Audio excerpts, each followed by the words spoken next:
Viewers, आज के video में हम देखेंगे कक्षा 9वीं वार्षिक परीक्षा का पेपर। इसमें पहला प्रश्न है, सही विकल्प चुनकर लिखिए। इसका पहला कबीरदास की भाषा है। साहित्यिक अवधि ब्रजभाषा, राजस्थानी या सदुक्कड़ी। तो इसका उत्तर आएगा सदुक्कड़ी। कबीरदास जी की भाषा थी सदुक्कड़ी। इसके बाद अगला है, काव्य की शोभा बढ़ाने वाले तत्वों को कहते हैं। काव्य की शोभा बढ़ाने वाले तत्वों को कहते हैं।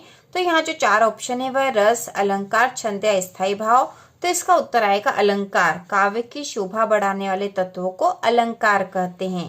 इसके बाद अगला है, एकांकी में अंक होता है। ठीक है, एकांकी में अंक होता है। तो एकांकी में एक अंक होता है। ठीक है, एक आएगा इसका उत्तर।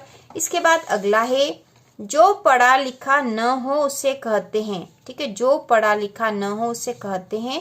तो इसका उत्तर आएगा पढ़ाकू, अनपढ़, वाचाल या बुद्धिमान में से जो पढ़ा लिखा न हो उसे अनपढ़ कहते हैं। ठीक है, अनपढ़ आएगा यहाँ पर।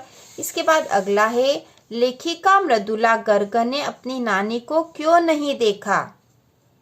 लेखिका मृदुला गर्ग ने अपनी नानी को क्यों नहीं देखा। तो ये आपकी पुस्तक जो कृतिका है उसका प्रश्न है। इसमें है, नानी घर छोड़कर चली गई थी, नानी मायके चली गई थी, नानी स्वर्ग सिधार गई थी या लेखिका को दिखाई नहीं देता था।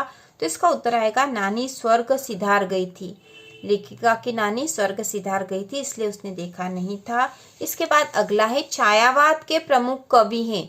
छायावाद के प्रमुख कवि है 4, 6, 8 या 5। तो इसका उत्तर आएगा 4। छायावाद के 4 प्रमुख कवि है जो है जयशंकर प्रसाद, सूर्यकांत त्रिपाठी निराला, सुमित्रा नंदन पंत और महादेवी वर्मा। ये 4 प्रमुख कवि है जिन्हें छायावाद के 4 स्तंभ भी कहते हैं।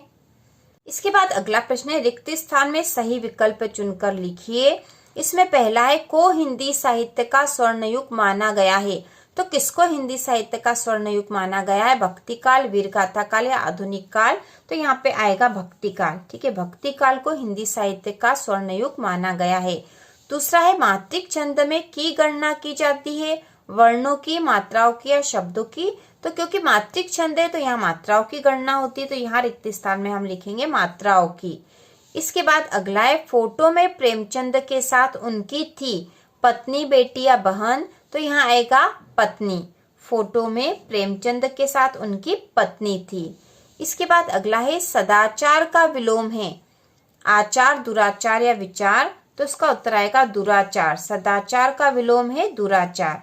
इसके बाद अगला है, मेरे नाना पक्के माने जाते थे, साहब, अंग्रेज या दोस्त। तो यहाँ आएगा साहब। मेरे नाना पक्के साहब माने जाते थे।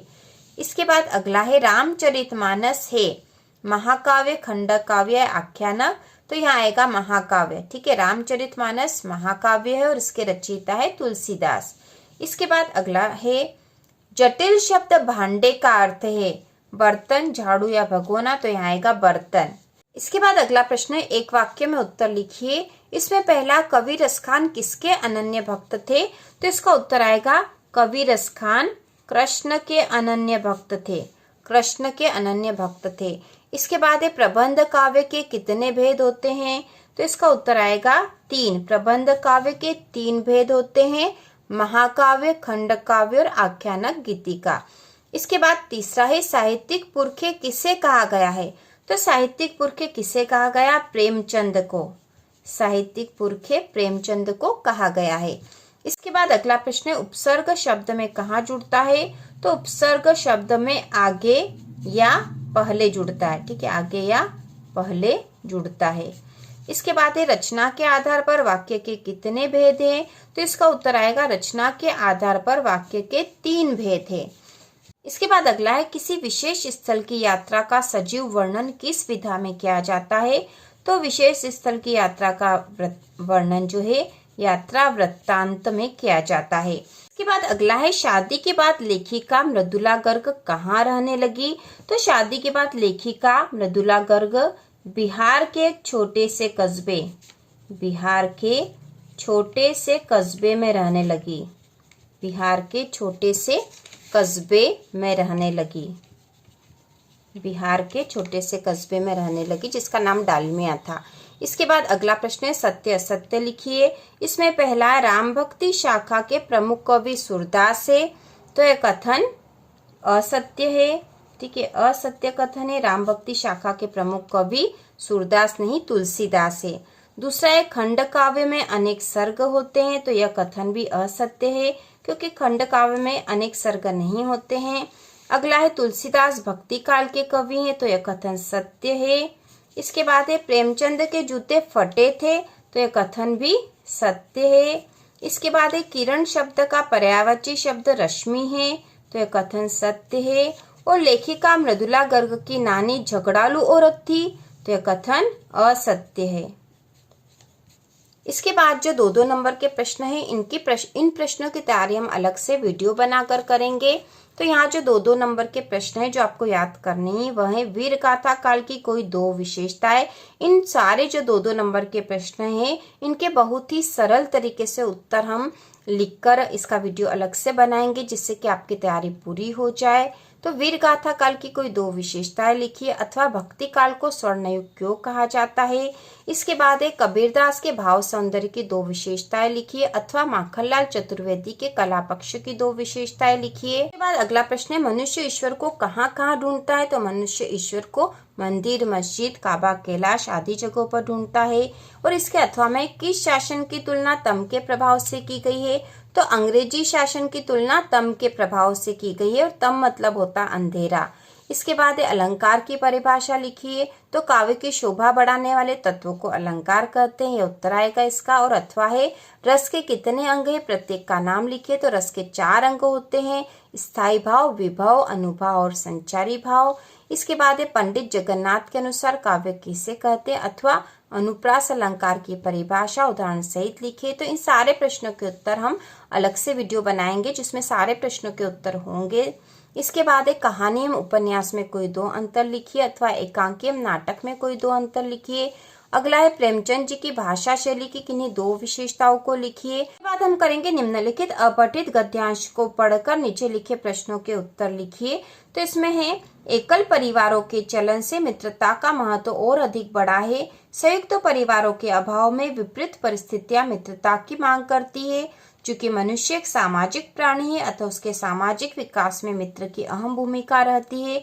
परिचित तो बहुत होते हैं पर मित्र बहुत कम हो पाते हैं, क्योंकि मैत्री एक ऐसा भाव है जिसमें प्रेम के साथ समर्पण और त्याग की भावना मुख्य होती है। मैत्री में सबसे आवश्यक है परस्पर विश्वास। तो यहाँ जो अपठित है इसमें पहला प्रश्न दे रखा है उपयुक्त गद्यांश का उपयुक्त शीर्षक लिखिए। तो इस प्रकार जो अपठित गद्यांश आते हैं उसको हमें पढ़ना है, और पढ़ने के बाद जो नीचे प्रश्न दे रखे होते हैं उनके उत्तर हमें लिखना है इसी गद्यांश में से देखकर। तो यहाँ जो है प्रश्न उपयुक्त गद्यांश का उपयुक्त शीर्षक लिखिए। तो इस गद्यांश में मुख्य रूप से किस विषय पे लिखा हुआ है। तो यहाँ शुरू से आखिरी तक मित्रता पर ही लिखा हुआ है। तो इस गद्यांश का जो शीर्षक होगा वह होगा मित्रता। इसके बाद है मित्रता का महत्व अब क्यों बढ़ गया है। तो इसका उत्तर हमें यहीं से ढूंढकर लिखना है। तो यहाँ से हम लिखेंगे मित्रता का महत्व क्यों बढ़ गया है। तो यहाँ पे है एकल परिवारों के चलन से मित्रता का महत्व और अधिक बढ़ा है। ठीक है, पहली लाइन में ही उत्तर लिखा है दूसरे वाले प्रश्न का। इसके बाद है उपयुक्त गद्यांश का सारांश लिखिए। तो सारांश में हम इसके मुख्य मुख्य लाइनें लिख देंगे और कुछ अपने अनुसार भी यहाँ से लिख सकते हैं। तो जितना बड़ा गद्यांश है उससे छोटा उसका सारांश होगा। ठीक है, गद्यांश से छोटा सारांश होगा।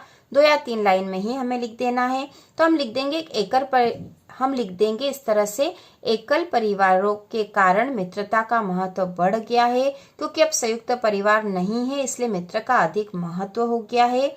मित्र सामाजिक विकास में अहम भूमिका निभाता है और मित्रता में सबसे आवश्यक होता है परस्पर विश्वास। इतना हम लिख देंगे तो इसका सारांश पूरा हो जाएगा और हमें पूरे में से पूरे अंक प्राप्त हो जाएंगे। तो इसके बाद हम अगले वीडियो में आगे के महत्वपूर्ण प्रश्न देखेंगे और एक मॉडल पेपर था जिसके अनुसार आपको तैयारी करनी है। तो इसी प्रकार के और वीडियो देखने के लिए चैनल को सब्सक्राइब कीजिए।